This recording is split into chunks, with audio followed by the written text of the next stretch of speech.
You enter adulthood with absolutely nothing. No money, no car, no apartment, not even a credit score, just vibes. For the first 18 years of your life, things are simple. Your biggest financial decision is deciding whether to buy food or convincing yourself you're not actually hungry. Life is peaceful. You don't think about bills. You don't think about rent. You don't think about how much coffee costs. Then one day, you fall in love.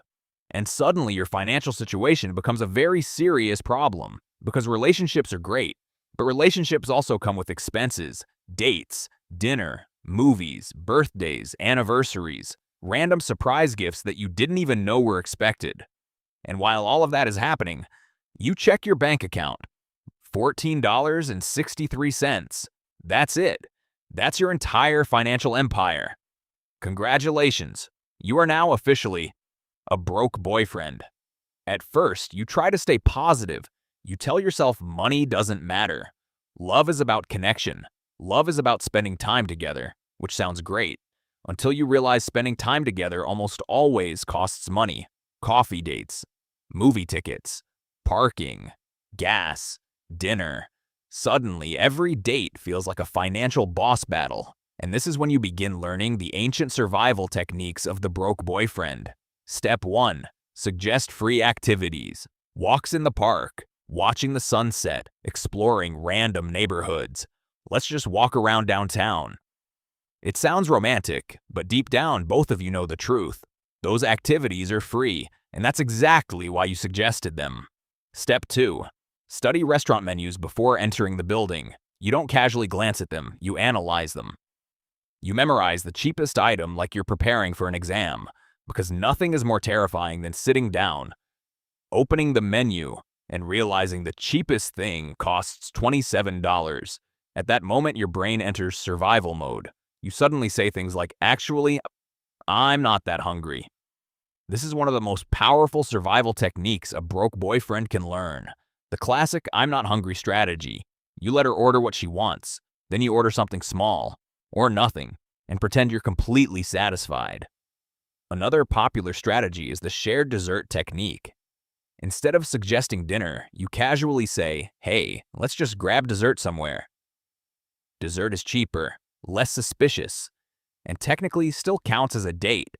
But the real challenge of being a broke boyfriend isn't the bill, it's the competition. Because somewhere out there is another boyfriend pulling up in a car that costs more than your entire life savings. Another guy sending flower bouquets that cost more than your monthly groceries. Another guy casually saying things like, let's fly somewhere this weekend. Meanwhile, your biggest romantic idea is, hey, want to take the subway downtown and walk around? It's a brutal ecosystem. And like any ecosystem, competition is everywhere. So if you can't compete with money, you adapt, you evolve, you compete with effort, you become the boyfriend who remembers everything. Her favorite coffee order, her favorite movie, her favorite snack, the random story she told you 3 months ago about her childhood dog. You remember the little details, because details are free. You start planning thoughtful surprises, writing long messages, actually listening when she talks, being supportive, being present. And surprisingly, it works, because while some relationships run on luxury, others run on attention. And attention is something a broke boyfriend can afford in unlimited supply. But then, the most dangerous event in every broke boyfriend's life finally arrives. Her birthday. Suddenly, expectations appear out of nowhere. Dinner, a gift, maybe even a surprise. Meanwhile, you're staring at your bank account like it just betrayed you. You start doing financial gymnastics, calculating, planning, budgeting, trying to figure out how to make $40 look like $200. Eventually, you manage to pull something together, a small gift, a simple dinner, maybe a cake.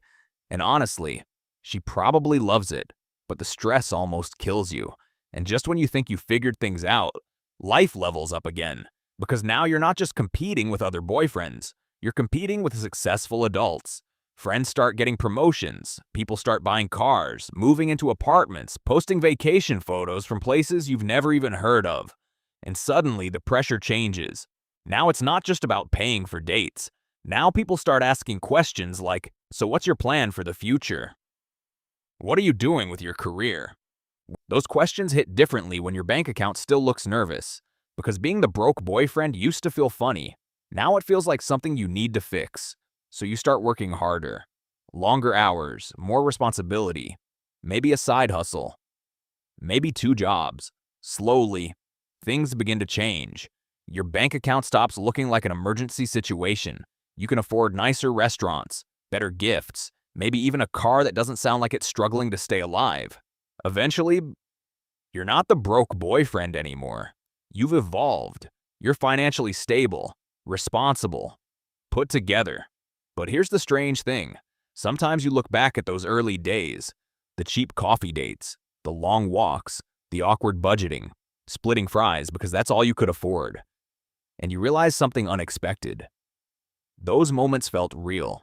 Back then, there were no luxury trips, no expensive restaurants, no fancy gifts, just two people trying to make something work.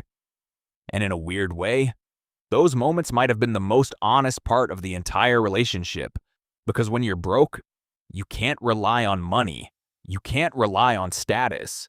You can't rely on impressive gifts. All you really have is effort. And effort reveals a lot about a person, because in the wild world of relationships, being rich definitely helps. But surviving the broke boyfriend phase, that takes something different. Patience, creativity, persistence, and a little bit of stubborn optimism. So yeah, being a broke boyfriend definitely sucks. But if someone sticks around during that phase, there's a good chance they weren't there for the money in the first place. And honestly, that might be the most valuable discovery of all. Because in the strange ecosystem of modern relationships, money might attract attention, but effort is what reveals who actually stays. And if you manage to survive the broke boyfriend phase, you've already passed one of the hardest relationship tests there is.